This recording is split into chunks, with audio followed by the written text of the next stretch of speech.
Harish Rao Siddipet MLA భారత రాష్ట్ర సమితి నుంచి ప్రాతినిధ్యం వహిస్తున్నారు. మాజీ మంత్రి.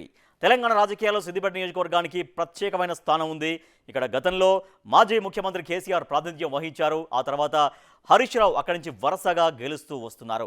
2004 నుంచి ఇప్పటి వరకు అంటే 2023 వరకు 6 సార్లు ఆయన విజయం సాధించారు. మధ్యలో 2010లో ఉప ఎన్నిక కలుపుకొని విజయం సాధించుకుంటూ వస్తున్నారు.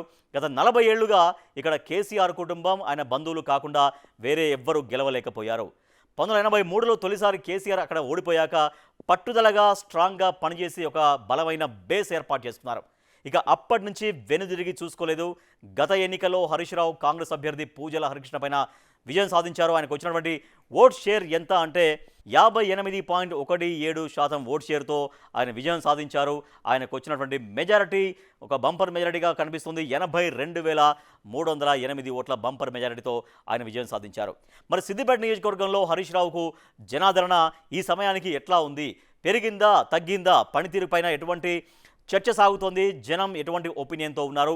బిగ్ టీవీ సర్వేలో ఏం తేలిందో ఇప్పుడు చూద్దాం. సో అసెంబ్లీకి ఆయన ఎన్ని రోజులు హాజరయ్యారో చూద్దాం. ముందుగా అసెంబ్లీకి హాజరు రోజులు మనం చూద్దాం. 55 రోజులు అసెంబ్లీ సాగితే ఆయన 49 రోజులు హాజరయ్యారు. అంటే 6 రోజులు అసెంబ్లీకి యాబ్సెంట్ కనిపిస్తుంది. ఇసుక హరీష్ రావుకు సంబంధించి సిద్దిపేట నియోజకవర్గ ప్రజలు ఎటువంటి ప్లస్ పాయింట్స్ చెప్పారు బిగ్ టీవీ సర్వేలో? ప్లస్ పాయింట్స్ ప్లస్ పాయింట్స్ చూస్తున్నాం. గ్రౌండ్ లెవెల్ నుంచి పాజిటివ్ ఇమేజ్ ఉంది. ఆయన చాలా సీనియర్ మోస్ట్ లీడర్. గత దాదాపుగా వరుసగా 6 సార్లు ఆయన విజయం సాధించుకుంటూ వస్తున్నారు కాబట్టి ప్రజలతో మంచి కనెక్టివిటీ ఉంది, పాజిటివ్ ఇమేజ్ ఉంది. సమస్యలను స్వయంగా పరిష్కరించే చొరవ చేస్తూ ఉంటారు. మంత్రి హోదాలో ఆయన పనిచేశారు కాబట్టి అభివృద్ధి అనేది సిద్దిపేటలో చాలా ఎక్కువగానే జరిగింది అనేది ప్లస్ పాయింట్గా కనిపిస్తోంది. నెక్స్ట్ సెగ్మెంట్ గురించి పూర్తి అవగాహన ఉంది ఆయనకి. ప్రజానాయకుడిగా సెగ్మెంట్లో గుర్తింపు ఉంది. కరోనా టైంలో కూడా ఆయన చాలా వరకు కార్యక్రమాలు చేశారు. ప్రజల్ని అప్రమత్తం చేయడం కావచ్చు, ప్రజలకి సేవా కార్యక్రమాలు చేయడం కావచ్చు, వాటన్నిటిలో కూడా సక్సెస్ అయ్యారు. అవన్నీ కూడా ప్లస్ పాయింట్స్గా కనిపిస్తున్నాయి. నెక్స్ట్ కాళేశ్వరం కాలువలతో సెగ్మెంట్కు నీళ్లు. సో గతంలో ఆయన రాష్ట్ర మంత్రిగా ఉన్నారు, నీటిపారుదల శాఖ మంత్రిగా కూడా పనిచేశారు. కాళేశ్వరం కూడా ఆయన టైంలోనే నిర్మాణం జరిగింది. సో తద్వారా కాలువలతో నియోజకవర్గానికి నీళ్లు ఎక్కువగా తెప్పించే ప్రయత్నం చేశారు. సాగునీటి కొరత తీరడంతో జనం సంతోషంగా ఉన్నారు. తమను బాగా చూసుకుంటారని క్యాడర్ కూడా సంతోషంగా చెప్పినటువంటి మాట. నెక్స్ట్ హరీష్కు సుడా చైర్మన్ రవీందర్ రెడ్డి పనితీరు ప్లస్ ఉంది. సో ఆయన మంచి పనితీరు చేయడం వల్ల అదంతా కూడా ఆయనకు హరీష్ రావు కూడా కలిసి వస్తుంది చేసే పనితీరు. తర్వాత సీసీ రోడ్డు పనులు కూడా చాలా చోట్ల వేగంగానే కొనసాగుతూ ఉన్నాయి. నెక్స్ట్ రెడ్డి కమ్యూనిటీ హాల్కు శంకుస్థాపన జరగడం, తర్వాత రైల్వే కనెక్టివిటీ పెంచడం అనేది ఒక మైల్ స్టోన్.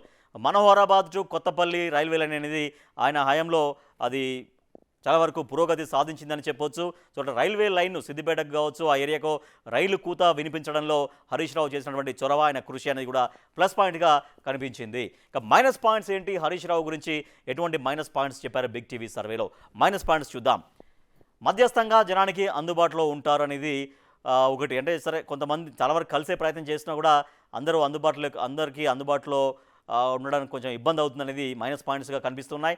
రాష్ట్ర స్థాయి అంశాలపైనే ఎక్కువగా ఫోకస్ పెడుతున్నారు. పార్టీలో ఇంటర్నల్ పాలిటిక్స్తో కొంత సవాళ్ళు ఎదుర్కొంటున్నారు అనేది, అది రాష్ట్ర స్థాయి పాలిటిక్స్లో కావచ్చు, లేకపోతే ఇక్కడ నియోజకవర్గ స్థాయిలో కొంతవరకు పాలిటిక్స్తో కొంత సవాళ్ళు ఎదుర్కొంటున్నారు అనేది మైనస్ పాయింట్గా కనబడుతుంది. నెక్స్ట్ బలమైన నేతగా పార్టీలో స్కోప్ పెరగకపోవడం. సో సరే, పార్టీలో ఉన్నటువంటి రాష్ట్ర స్థాయి బీఆర్ఎస్లో ఉన్నటువంటి కొంత సమ్ ఇంటర్నల్ ఇష్యూస్ వల్ల పెద్దగా స్కోప్ అనేది పెరగట్లేదు అనేది ఒకటి మైనస్ పాయింట్గా కనబడుతుంది. కేటీఆర్ కవిత వర్గాలతో ఆధిపత్య సవాళ్ళు ఆయన ఎదుర్కొంటున్నారు. సో ఎంతవరకు లేదు, అంతా ఒకటే అని చెప్పినప్పటికీ కూడా, నెంబర్ 1 నెంబర్ 2 ఎవరు లేరని చెప్పినప్పటికీ కూడా, సో క్యాడర్లో కావచ్చు, రాష్ట్ర స్థాయిలో కావచ్చు, ఎప్పటికీ ఒక చర్చ అయితే సాగుతూనే ఉంటుంది. కేటీఆర్ హరీష్ రావా, కవిత హరీష్ రావా, కేటీఆర్, ఇవన్నీ కూడా జరుగుతున్నటువంటి చర్చ. సో దాంట్లో ఆ ఆధిపత్య సవాళ్ళు కొంతవరకు ఎదుర్కొంటున్నారు హరీష్ రావు అనేది మైనస్ పాయింట్గా కనబడుతుంది. నెక్స్ట్ బడ్జెట్ తీసుకురాలేకపోతున్నారన్న అభిప్రాయం. తర్వాత పురోగతి లేని సిద్దిపేట ఓఆర్ఆర్ ప్రాజెక్ట్ అనేది కూడా ఒకటి. సిద్దిపేటలో జరగాల్సినటువంటి స్థాయిలో ఆ ప్రాజెక్టు, రింగ్ రోడ్ ప్రాజెక్ట్ అనేది ఇంకా జరగట్లేదనేది మైనస్ పాయింట్స్గా కనిపిస్తూ ఉన్నాయి. ఇక ప్లస్ పాయింట్స్ ఏంటో చూసాం, మైనస్ పాయింట్స్ ఏంటో చూసాం. జనం ఏం కోరుకుంటున్నారు సిద్దిపేట నియోజకవర్గ ప్రజలు? ఒకసారి చూద్దాం, జనం కోరుకునేది ఏంటి.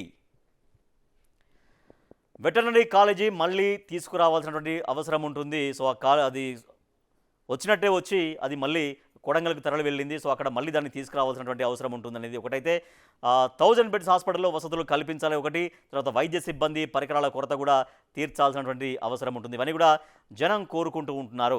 ఇక ప్లస్ పాయింట్స్ చూసాం, మైనస్ పాయింట్స్ చూసాం, సిద్దిపేట ప్రజలు ఏం కోరుకుంటున్నారో కూడా మనం చూసాం. సో మరి బిగ్ టీవీ ఎక్స్క్లూజివ్గా చేసినటువంటి సర్వేలో హరీష్ రావుకు ఎటువంటి రిజల్ట్ వచ్చిందో చూద్దాం. రిజల్ట్ చూస్తున్నాం. అనుకూలం 66% బాగానే కనబడుతోంది, వ్యతిరేకం 18%, ఈ సమయానికి తక్కువగానే ఉంది, తటస్థం కూడా తక్కువగానే 16%గానే కనిపిస్తూ ఉంది. సో అనుకూలం అయితే 66% చాలా మంచి మెరుగ్గానే కనబడుతోంది. ఇక రాబోయే రోజుల్లో ప్రజలు ఇంకా సిద్దిపేట ప్రజలు ఏమేం కోరుకుంటున్నారో అవన్నీ కూడా ఇంకా ప్రజల ముందు ఉంచాల్సినటువంటి అవసరం ఉంటుంది. అభివృద్ధి కావచ్చు, సంక్షేమాన్ని కావచ్చు ఇంకా మరింతగా ప్రజలకు అందించగలిగితే ఈ వ్యతిరేకత కూడా మరింతగా తగ్గించుకోవచ్చు, తటస్థాన్ని కూడా అనుకూలంగా మార్చుకోవచ్చు. తద్వారా అనుకూలం అనేది రాబోయే రోజుల్లో మరింతగా పెరిగేటువంటి అవకాశం ఉంటుంది. సో మాజీ మంత్రి హరీష్ రావు, సిద్దిపేట ఎమ్మెల్యే గారు, ఇది మీ స్కోరు. బిగ్ టీవీ యాక్యురేట్గా చేసినటువంటి సర్వేలో మీ నియోజకవర్గ ప్రజలు ఇచ్చినటువంటి ఫీడ్బ్యాక్ ఆధారంగా బిగ్ టీవీ మీకు ఇస్తున్న స్కోర్ ఎంత అంటే 66%.